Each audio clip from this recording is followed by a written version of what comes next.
अस्सलामुअलैकुम। किताब सुनिए सायरा शाकिर के साथ, और किताब का सिलसिला हमने शुरू किया हुआ है कासिम अली शाह साहब की किताब अब्र मुसलसल। आज हम उसके अगले चैप्टर की तरफ बढ़ रहे हैं और चैप्टर का नाम है शाहराए कामयाबी। ग्राउंड तमाशाइयों के पुरजोश नारों से गूंज रहा था। हर एक अपने पसंदीदा घुड़सवार खिलाड़ी को हौसला दे रहा था और उसकी जीत का ख्वाहिशमंद था। लाल शर्ट पहना सवार सबको पीछे छोड़कर पूरे जोश के साथ हदफ की जानिब बढ़ रहा था। उसको यकीन हो गया था कि आज की जीत उसी की है। वो दिल ही दिल में अपनी कामयाबी की खुशी मनाने लगा। वो फिनिशिंग लाइन को छूने ही वाला था कि ब्लू शर्ट वाला पलक झपकते में इंतहाई तेज़ी के साथ उसके पास से गुजरा और सेकंड के 10वें हिस्से में हदफ अबूर कर गया, जबकि लाल शर्ट वाला हाथ मलता ही रह गया। एक की कामयाबी दूसरे की नाकामी सिर्फ एक वजह से हुई, जिसको मैनेजमेंट कहा जाता है। दरअसल ब्लू शर्ट घुड़सवार ने अपनी रफ्तार, टारगेट और मद्दे मुकाबिल का अंदाज़ा लगाकर अपनी एनर्जी और वक्त को बेहतरीन अंदाज में मुनज़्ज़म किया और जीत का एजाज़ अपने नाम कर लिया। आपने ज़िंदगी में जब भी किसी शख्स को देखना है तो ये देखें कि वो मुनज़्ज़म कितना है। कोई भी गैर मुनज़्ज़म शख्स ज़िंदगी में कभी तरक्की नहीं कर सकता। वो नौकरी ही करता रहता है और अच्छा बॉस ढूंढने की कोशिश करता है, जबकि हर मुनज़्ज़म इंसान मालिक बन जाता है। नेपोलियन हिल ने भी अपनी किताब में कामयाब तरीन अफराद पर जो रिसर्च की, उसके मुताबिक उन लोगों में 7वीं बड़ी खूबी ये थी कि ये लोग इंतहाई मुनज़्ज़म अंदाज में वक्त गुजारते थे। गुज़िश्ता से पेवस्ता मज़मून में हमने कामयाबी का इब्तदाई कॉन्सेप्ट हासिल करने के लिए बुनियादी अवामिल और उसके बाद वाले मज़मून में कामयाब अफराद की आदात बताई थी। इस नशिस्त में हम ऐसी शख्सियात की मज़ीद कुछ आदात को ज़ेर कलम लाएंगे। इंसान जितना प्लानिंग में अच्छा होता है उतना ही वो आगे बढ़ता है और जितना प्लानिंग में कमज़ोर होता है उतना ही नाकाम। ये बात याद रखें कि प्लानिंग बड़े कामों की नहीं बल्कि छोटे छोटे कामों की होती है। उसको अगर हम एक जुमले में समझना चाहें तो कुछ यूँ होगा कि वसाइल और ज़राए को बेहतरीन अंदाज में इस्तेमाल करना। अब जो इन वसाइल को जैसे इस्तेमाल करेगा वह उतना ही कामयाब होगा। इंसान ही वो खुशकिस्मत मखलूक है जिसको अल्लाह ने ये नेमत अता की है, जिसकी बदौलत वो अपने वक्त, मुताले, मामूलात और मालूमात को मुनज़्ज़म करता और कामयाबी पाता है। ख़ुद पर कंट्रोल। अगली खूबी उसने ये नोट की कि ये सब लोग ख़ुद पर कंट्रोल करना जानते हैं। इसका मतलब ये है कि इंसान अपने मूड के साथ लड़ना जानता हो, यानी उसका दिल किसी काम करने को नहीं कर रहा मगर उसके बावजूद भी वो खुद को मनवा लेता है और वो काम कर लेता है। कामयाब होने के लिए सुबह 9 से शाम 5 बजे तक नहीं बल्कि इससे ज़्यादा काम करना पड़ता है। अगर किसी इंसान ने कामयाब बनना है तो फिर उसे ख़ुद को कंट्रोल और अपना मास्टर बनना पड़ेगा। उसको सीखना होगा कि एक के बाद दूसरा काम और थकावट के बावजूद कोई काम कैसे करना होता है। इस तहकीक में यह बात भी सामने आई कि उन लोगों ने अपनी सुस्ती को कंट्रोल करना सीख लिया था, क्योंकि इंसान बुनियादी तौर पर सुस्त है और सुस्ती की आलमी मिसाल पाकिस्तान में मौजूद है, जहां एक भाई मुल्क से बाहर होता है और बाकी 4 हाथ पर हाथ रखे खा रहे होते हैं। जबकि आप अगर चाइना जाकर देखें तो मालूम होगा कि वहाँ उनके दादे दादियाँ भी काम कर रहे होते हैं। उनको मालूम है कि काम करेंगे तो जिस्म मुतहरिक रहेगा और बीमारियाँ नहीं आएंगी। इंसान जैसे ही आराम से बैठता है तो उसके तफक्कुरात शुरू हो जाते हैं और उसको परेशान करते करते बीमार और फिर जल्दी कब्र तक ले जाते हैं। याद रखें, सुस्ती कामयाब इंसान की दुश्मन है।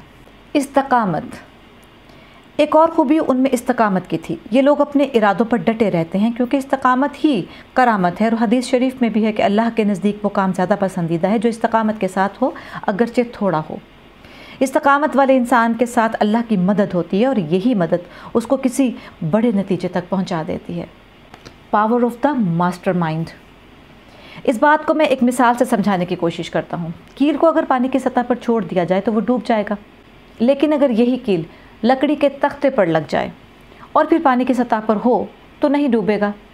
यही मिसाल इंसान की भी है। इंसान खुद नहीं डूबता, इर्द गिर्द के लोग उसको डुबो देते हैं। मैंने अपनी 20 साल अमली ज़िंदगी में जितने भी लोग नाकाम होते देखे, उसकी बुनियादी वजह उनको मशवरे देने वाले गलत लोग थे। बेशुमार लोग और कहानियाँ मैंने गलत मशवरे की वजह से इबरत बनते देखी। याद रखें, अगर आप माजी से इबरत नहीं पकड़ेंगे तो फिर आप दूसरों के लिए इबरत बन जाएंगे। तारीख़ पर नज़र दौड़ाएं तो मालूम होगा कि जितने भी लोग कामयाब थे उनकी संगत कामयाब लोगों की थी। एक कमाल की आदत जो कि सुन्नत भी है वो मशवरा है। आप हजूर सल्लल्लाहु अलैहि वसल्लम की सीरत का मुताला करें तो आपने अपने सहाबा कराम के साथ मशवरा किया। हालांकि आप पर वही नाजिल होती और जिब्रील अलैहिस्सलाम के साथ मुलाकातें होती थी, मगर इस सब के बावजूद भी आप अपने साथियों से मशवरा ज़रूर किया करते थे। क्यों? वजह मैं और आप थे।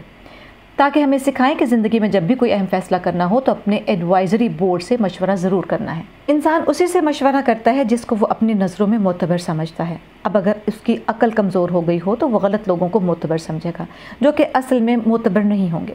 इसीलिए तकवा ज़रूरी है, क्योंकि जब आप नेक और मुत्तकी होंगे तो जो आपकी मजलिस मुशावरत होगी वो भी नेक और मुत्तकी लोगों की होगी, और जाहिर है वो आपको ईमान और खैर का ही मशवरा देंगे। इन सब कामयाब लोगों का एक एडवाइजरी बोर्ड था और वो अपने काम के मास्टरमाइंड थे। उनके नज़दीक एक और एक दो नहीं बल्कि 11 होते हैं। ये हमेशा लोगों को साथ लेते हैं। ये याद रखें कि अच्छे लोगों का आपके पास होना आपके अच्छे वक्त आने की ज़मानत है। अल्लाह रब्बुल इज़्ज़त जिसके साथ अच्छाई का इरादा करता है तो सबसे पहले उसको अच्छे लोगों से मिलवाता है, क्योंकि अच्छे लोगों के मिलने से आपकी अच्छाई ताकत पकड़ती है। अब बहुत सारे लोगों का ये सवाल होता है कि हमें तो अच्छे लोग मिलते नहीं। इसका जवाब ये है कि अगर इंसान खुद जेंटलमैन और संजीदा हो तो उसको अच्छे लोग मिलना शुरू हो जाते हैं। ये हो नहीं सकता कि आप अच्छे हों, अच्छे इरादे के साथ अच्छे लोगों को ढूंढें और आपको ना मिलें। नेक लोगों को अपनी ज़िंदगी में कदर दें। अगर आप नहीं देंगे तो फिर नाकाम लोग ही आपके इर्द गिर्द इकट्ठे होंगे। किसी भी इंसान को इज़्ज़त देते वक्त उसकी वजह ढूंढें। आप किस चीज़ की वजह से उसे इज़्ज़त दे रहे हैं? आया उसके पास इल्म ज़्यादा है, उसका अखलाक अच्छा है, या वो बांटने में अच्छा है? फिर उसकी उस खुसूसियत को पाने की तमन्ना भी करें, क्योंकि अल्लाह के रसूल सल्लल्लाहु अलैहि वसल्लम ने भी उमर रज़ी अल्लाह ताला अन्हु जैसे बहादुर इंसान को अल्लाह से मांगा कि या अल्लाह उमर को मेरे काफ़िले में शामिल फरमा। इस अमल से अल्लाह के रसूल सल्लल्लाहु अलैहि वसल्लम ने एक नई सुन्नत दी कि अच्छे इंसान को अपने साथ शामिल करें। अच्छे इंसान के लिए दुआ करें कि या अल्लाह इसका साथ मुझे नसीब फरमा। हमेशा नेक लोगों को तलाश करें और उनमें ख़ुद को मशहूर करवाएं, बदफितरत लोगों में नहीं, क्योंकि ये रुसवाई है और रुसवाई अल्लाह का अज़ाब है। अल्लाह किसी की रुसवाई नहीं चाहता। वो सत्तारुल अयूब यानी ऐबों पर पर्दा डालने वाली ज़ात है। लेकिन कोई रुसवा हो जाए तो इसका मतलब ये है कि वो वाकई बदफितरत इंसान है। इमोशनल मैनेजमेंट यानी जज्बात को इस्तेमाल करना। दुनिया के सब बड़े लोगों के जज्बात बहुत हाई होते हैं। नेपोलियन अपनी किताब में कहता है कि मैंने 2000 साल तारीख़ की बड़ी शख्सियात के सवाने हयात को पढ़ा और एक चीज़ सब में मुश्तरक देखी कि जो भी बड़ा इंसान बना उसके पीछे कोई अहम वाक़या था। इस वाक़े की वजह से उसका दिल टूटा, उन्होंने अपने जज्बात को दूसरा रुख दिया और वो बड़े इंसान बन गए। इंसान के 2 जज्बात ऐसे हैं जिनमें तबाह करने और बनाने की मुकम्मल सलाहियत मौजूद है, एक गुस्सा और दूसरी मोहब्बत। वासिफ़ अली वासिफ़ रहमतुल्लाह अलैह का जुमला है कि छोटे इंसान का गम उसे खा जाता है और बड़े इंसान का गम उसे बना जाता है। गुस्से की मिसाल आग की तरह है, ये जिस्म में उठती है। अब अगर इंसान को इसे इस्तेमाल करना आता हो तो उससे कोई बड़ा काम ले लेता है, लेकिन अगर उसको इस्तेमाल नहीं कर सका और वो जिस्म में ही रहा तो याद रखिएगा कि वो आग है, और आग जिस जगह भी भड़कती है वो सबसे पहले उस जगह को भस्म कर देती है। खौफ के भूत पर कंट्रोल। जो इंसान अपने खौफ को लगाम डाल देता है वो कामयाब हो जाता है।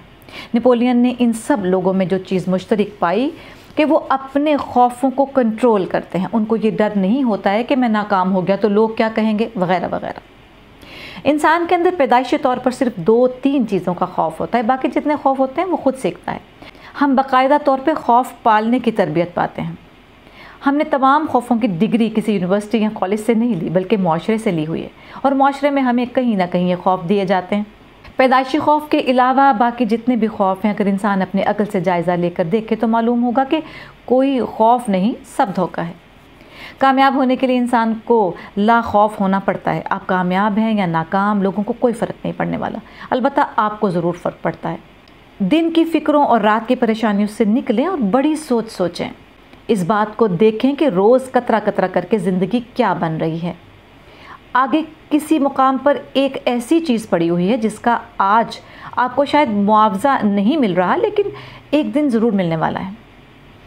इसी को कामयाबी कहते हैं कि आप किसी को दिखाए बग़ैर नुक्तों को जोड़ते जोड़ते ऐसे मुकाम पर पहुंच जाते हैं कि फिर लोग कह उठते हैं कि आप वाकई कामयाब और गैर मामूली इंसान हैं। ये सब वही इंसान कर सकता है जो निसाब के अलावा किताबें पढ़ता है, जो चीज़ों को ढूंढता है, रिसर्च करता है, जो तगदौ करता है, जो सोचता है, फिर वही एक बड़े नतीजे पर पहुंचता है। लेकिन हाथ पर हाथ धरे रोज़ टीवी देखते रहना और ख़ुद को ना बदलना नाकामी है। याद रखें, जो ख़ुद को नहीं बदल सकता वो दुनिया को भी नहीं बदल सकता। सुकरात का कौल है कि मैं आलिम इसलिए हूँ कि मुझे अपनी जहालत का पता है। जिसको अपनी जहालत का पता नहीं वो आलिम नहीं। सबसे पहले कामयाबी के लिए अपना तसव्वुर दुरुस्त कीजिए, अपनी लाइल्मी और कमज़ोरी तलाश कीजिए, उस पर मेहनत करके उसको अपनी ताकत बनाइए और कामयाब शख्सियात की उन तमाम आदात को अपनाकर कामयाबी की जानिब आज़िम सफ़र हो जाइए, इस यकीन के साथ कि एक दिन आप भी तारीख़ रक़म करेंगे।